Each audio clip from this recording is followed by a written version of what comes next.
Si Dieu veut que je travaille, je travaille. Si Dieu veut que... On dit maintenant, pourquoi j'ai demandé? Ben, s'il voulait, il allait faire.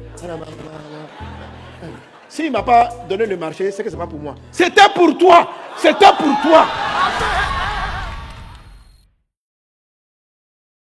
Les faveurs d'en haut sont provoquées par une forme de chaleur sur la terre. Le Seigneur t'explique comment tu chauffes ta vapeur et comment tu déclenches l'eau que Dieu a planifiée pour toi. Donc la Bible dit que la vapeur a quitté la terre. La pluie n'est pas tombée comme ça. La vapeur a quitté la terre. Que ta vie produise la vapeur. La Bible dit que pendant que Jésus priait, le ciel s'ouvrit.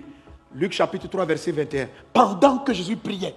Donc comment on chauffe le ciel? Comment on provoque? Par une vie de prière. Le ciel s'ouvre avec la prière. Élie était un homme de la même nature que nous. Il pria avec ferveur et instance. Et la Bible dit, il a prié avec ferveur et le ciel s'est fermé.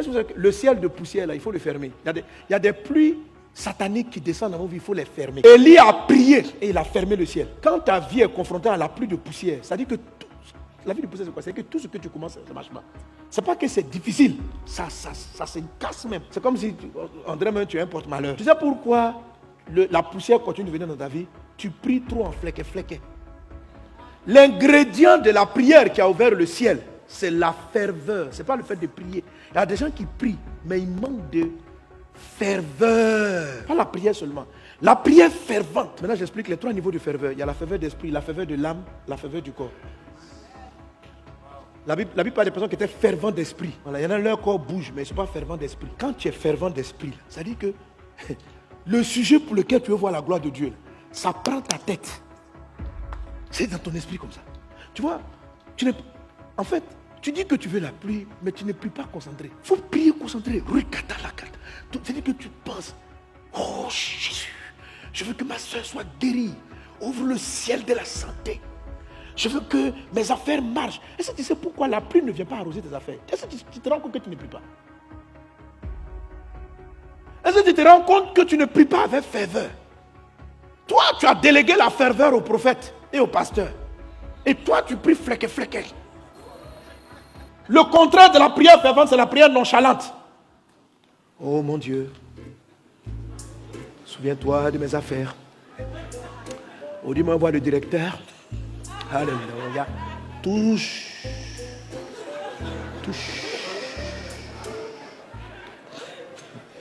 On dit le ciel est défait.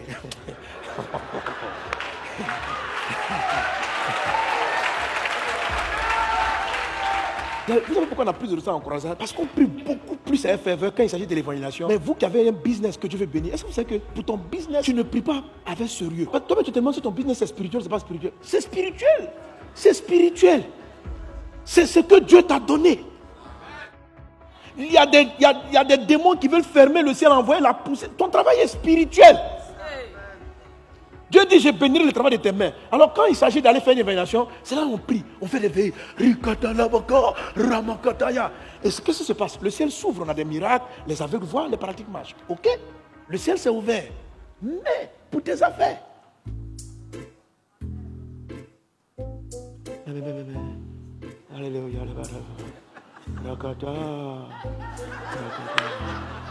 Alléluia. Mais tu ne vas pas vendre. Le ciel va rester fermé. Attire les clients avec une prière hargneuse. Une prière. Alléluia.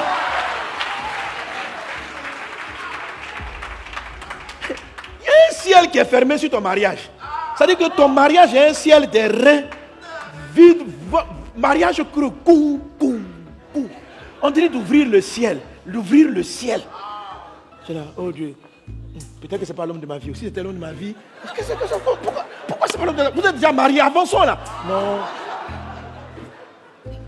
Si la paix doit arriver, ça va arriver. La paix, c'est une grâce du ciel.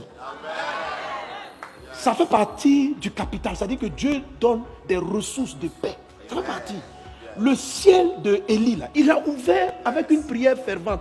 Toi, quand vous êtes dans un pays où les gens ont des problèmes pour réussir leur mariage, ça veut dire que pour ce qui est du mariage, là, sur la terre de Côte d'Ivoire et dans le monde entier, C'est comme s'il y a un ciel fermé. La plupart des couples sont sous des cieux, des reins. Les gens sont mariés pour le titre. Ça fait gong, gong, gong, gong. Maintenant, toi, tu veux ouvrir. On dit que Élie, pour ouvrir le ciel, la Bible dit il a prié avec ferveur et instance. Instance, là, c'est insistant. Ça veut dire que ça va faire pire. Je prie pour la paix dans ma maison. Je me lève contre les esprits de distraction. Il y a trop de palabres entre mon conjoint et moi. Je les chasse. Oh, toi, tu es là en train de faire des analyses. Ton esprit est distrait. Si maman a parlé, c'est pourquoi. S'il a fait ceci, c'est pourquoi. Non, tu n'es pas fervent d'esprit. Ton esprit n'est pas déterminé. Ton esprit est en trop de palabres et d'explications. Élie a prié avec ferveur. L'ingrédient ferveur ouvre le ciel. Quand un ciel est déjà ouvert, vous n'avez pas besoin de ferveur. Vous faites alléluia, puis ça marche. Quand un ciel est fermé, frère, surtout si c'est en fait. Si Dieu veut que je travaille, je travaille. Si Dieu veut que... On dit maintenant, pourquoi j'ai demandé? S'il voulait, il allait faire. S'il ne m'a pas donné le marché, c'est que ce n'est pas pour moi. C'était pour toi. C'était pour toi. C'était pour toi. Mais pourquoi ça n'a pas marché? La promesse n'était pas encore concrète parce que le ciel n'était pas ouvert. Donc Dieu a d'abord dû ouvrir le ciel pour que les arbres poussent. Donc Dieu t'a dit que ton entreprise va donner son fruit. Et que dans cette entreprise, tu vas devenir multimillionnaire, milliardaire. Et que tu vas financer le royaume de Dieu. Maintenant, toi-même autour de toi, tu constates que la plupart des entreprises, ça ne marche pas. Ça veut dire qu'il y a un ciel en général qui est fermé. Oh, si c'est pour moi, ça viendra. Si c'est pas pour moi, c'est pas pour moi. Non, il faut rester là. On te dit qu'il y a quelqu'un qui prie ferveur. Toi, tu pries comment? Tiens, voisin, tu pries comment? Ou bien, la Bible, on a écrit ça pourquoi? On a écrit. Alléluia. On dit Élie était un homme de la même nature. Alléluia. Que nous. Il a prié avec ferveur. Et puis insistance. Et puis insistance, ça dit que quand tu persistes, c'est pourquoi je dis quand j'allais venir sur la terre, trouverai sur la foi. Parce que la dame là qui parlait au juge, elle insistait. Rikata, Lumaketiaka, je prends ta tête, j'ouvre ta tête, tu vas comprendre. C'est pour ça qu'elle va chier là. Oh mon Dieu. Jésus a prié. Ça c'est le côté même physique. Jusqu'à sa sueur. Pourquoi il y a la ferveur d'esprit. La Bible dit soyez fervents d'esprit. Un esprit qui est fervent, c'est-à-dire que ton esprit est concentré. Ça là, ça va marcher. Pourquoi? Parce qu'il l'a dit. C'est qu'il l'a annoncé là. Il va le faire. Oh, toi, tu es toujours en train de vérifier est-ce que l'annonce était réelle ou c'est pas réel. On a dit non, que l'annonce là, elle est vraie. Si c'est biblique, elle est vraie. C'est pas moi qui ai dit j'ouvrirai les écrits des cieux, c'est lui qui a écrit. Donc ça veut dire que le ciel a des portes. Et c'est lui qui dit. La Bible dit pendant que Jésus priait, le ciel s'est ouvert. Ça veut dire que quand il n'avait pas prié, le ciel était fermé. Ça veut dire quoi? Ça veut dire que le surnaturel n'intervenait pas. Il y a des choses qu'il aurait pu avoir qu'il n'avait pas. Jean 1,5, Jésus dit ceci. Vous verrez désormais le ciel ouvert et les anges monter et descendre. Vous verrez désormais. Ça veut dire avant le désormais, là, le ciel était fermé. Maintenant, c'est ce qu'on a vu, les nuages ont bougé. On n'a pas vu. Mais ce qu'on a vu, c'est que quand Jésus marchait, le surnaturel l'accompagnait. Il n'y a pas à manger, arrive. Il doit rencontrer les gens, les rencontres. Il y a une connaissance, il y a un miracle, Ça veut dire qu'il n'y a pas à manger les ressources. Ça veut dire que tous les 5 ciels étaient ouverts. La pluie venait sur lui. Alors, lève-toi la nuit, prie à un ferveur.